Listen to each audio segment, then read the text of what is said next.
What's up everyone, this is Court from Darkside Wrestling and I'm just going to explain to you guys scoring system that I've come up with along with one of my teammates from my gym. So first, before we look at that though, let's look at the old scoring system that we would have followed, that many other comps go through and use. We just think that's a bit outdated and just doesn't make much sense at all. So let's go ahead and explain the traditional scoring system. So, traditional scoring system used in many competitions, both high level and low level, international and local. We have points given for takedowns, guard passes, sweeps, and then only dominant positions being side control, mount, and back. So, you get 2 points for a takedown, 3 for a guard pass, also 3 for a sweep, 3 for side control, 4 for mount, 4 for back.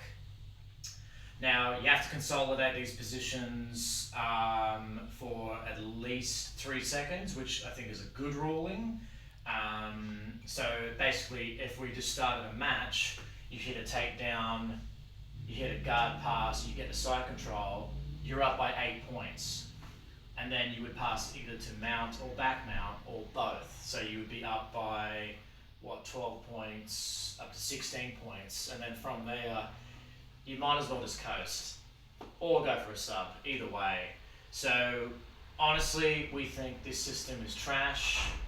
Basically, getting points for positions and actions like this is ridiculous because in other sports you don't get that at all. Think of like a game of rugby or soccer, no one's going to give you any points for just getting near the goals or the try line. So anyway, that's that scoring system there. We don't like it.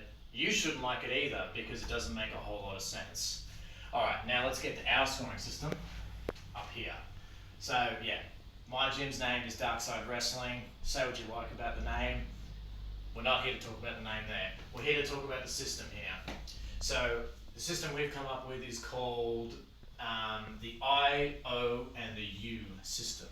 So much like the traditional scoring though, you need to consolidate these actions with a minimum of 3 seconds.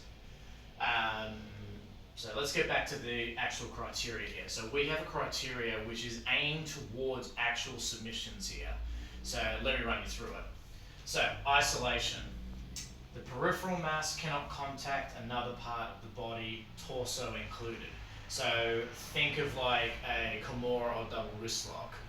Right now, where my arm is, it's contacting my torso, but once it gets ripped away from it, it is now isolated. The peripheral mass, the arm, is isolated away from the torso, and obviously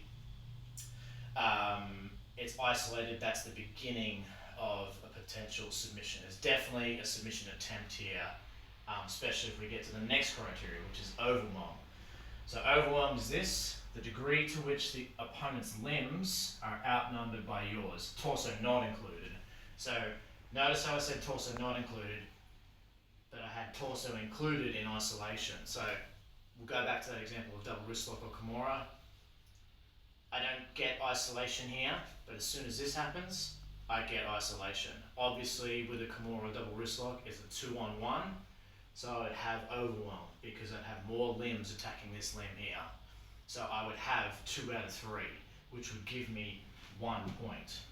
I only need 2 out of the 3 criteria of I, O, and U, which needs to be held for at least 3 seconds, and I get myself 1 point.